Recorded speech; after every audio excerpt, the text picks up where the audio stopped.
Nosotros seguimos con el análisis y a continuación hablamos con Daniel Rodríguez Sagún, gestor de Intermoney Patrimonios, para ver cuál es la fotografía general de los mercados que nos están dibujando en estos momentos. Daniel, muy buenas tardes. Buenas tardes, encantado de estar con vosotros. Bueno, Daniel, estamos ya en la recta final de 2022, último tramo del año, apenas nos queda mes y medio para echar el cierre. ¿Cuál es la recapitulación que tenemos que empezar a hacer ahora del panorama que observamos en los mercados?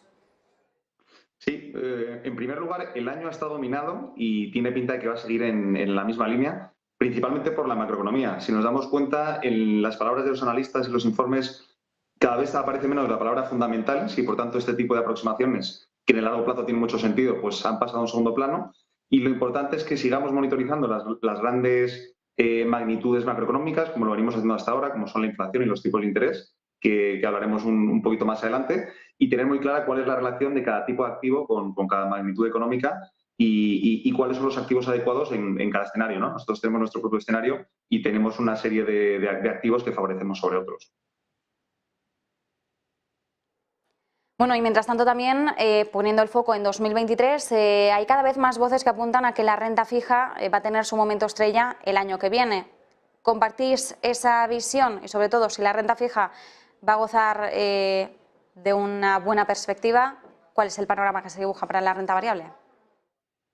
Sí, en primer lugar, ambos activos han sufrido mucho en el año. La renta variable, podríamos decir que las caídas que se han producido han sido fuertes, pero no han sido desastrosas en comparación con sus series históricas. Sin embargo, la renta fija hemos visto que sí, ¿no? Que si lo comparamos con décadas de historia de movimientos en renta fija en diferentes segmentos del activo, pues han sido caídas realmente importantes, ¿no? Por un lado, la subida de tipos de interés y por otro lado, la inflación, ¿no? Que a su vez están intercorrelacionadas. La oportunidad puede surgir, nosotros creemos que ya es momento de ir invirtiendo en algunos tramos de renta fija, como van siendo los bonos del Tesoro a corto plazo o algunas partidas de high yield donde creemos que el emisor es perfectamente solvente, pero sí que la gran oportunidad se puede dar una vez lleguemos a la parte alta de, digamos, al techo en esta subida de tipos de interés, que ya habremos, a la fecha actual ya habremos recorrido una gran parte. Ahora nos queda el aterrizaje, que normalmente, aunque en duración es más corto, suele ser más sensible y más problemático, pero una vez se produzca este aterrizaje y nos quedemos en un techo de tipos de interés, es donde van a aparecer las grandes oportunidades, ¿no?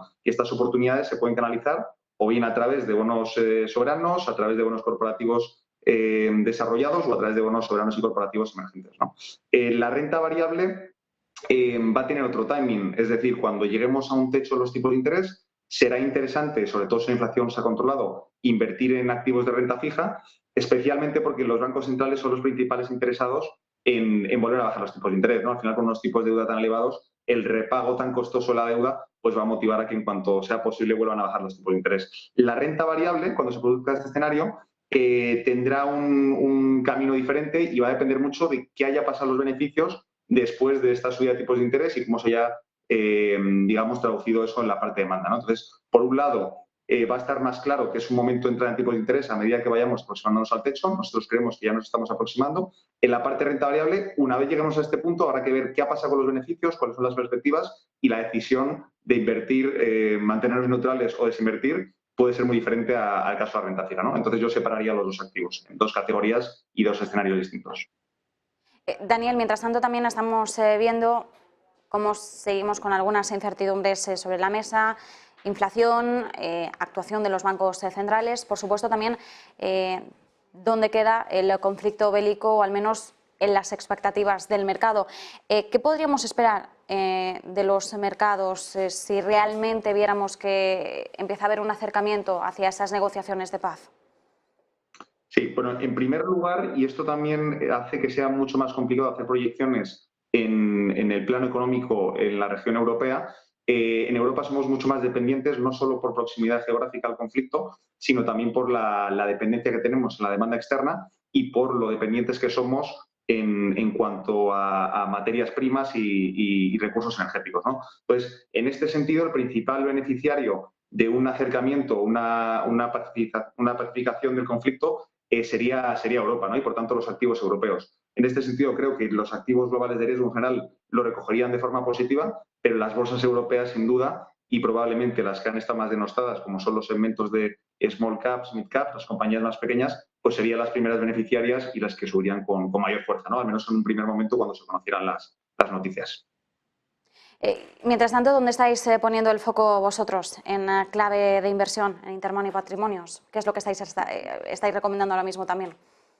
Pues nosotros, diferenciando por inversores, aquel que es muy conservador, de momento creemos que puede ir aprovechando oportunidades en el corto plazo en emisiones soberanas. El claro ejemplo es el bono del Tesoro Español, donde invirtiendo a un año ya se pueden obtener rentabilidades superiores al 2%. Esto sería para un inversor muy conservador que tradicionalmente haya estado en depósitos o en liquidez.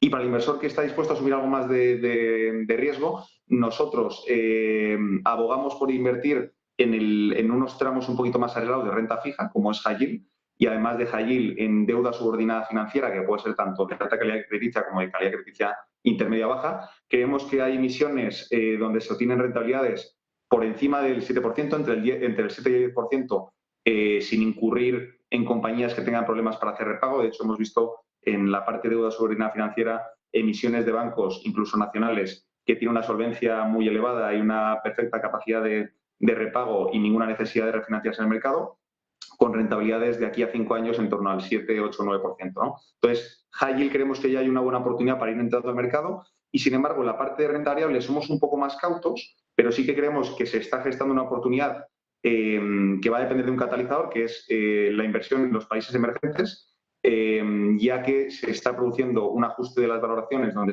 actualmente se está pagando unas 10 veces beneficio. Las bolsas emergentes están bastante más baratas respecto a su historia en relación con los países desarrollados y creemos que cuando se produzca una serie de hitos, sobre todo el más importante va a ser cuando se revierta el ciclo del dólar, que normalmente cuando el dólar se aprecia con mucha fuerza penaliza a los activos emergentes, pues en el momento en el que el dólar pierda esta fortaleza tan fuerte que ha tenido, que también va asociada a un ritmo más agresivo de subida de tipo de interés, podría ser el momento en el que los emergentes dentro de renta variable brillaran o tuvieran unas rentabilidades bastante notables. Pues nos quedamos con esas claves, con esas recomendaciones, como bien decías, pues en función del perfil inversor, en función de cómo se construya la cartera según adaptada a cada perfil de riesgo. Daniel Rodríguez, Sahagún, muchísimas gracias, un placer. Muchas gracias a vosotros. Buenas tardes. Y nosotros aprovechamos y repasamos la clave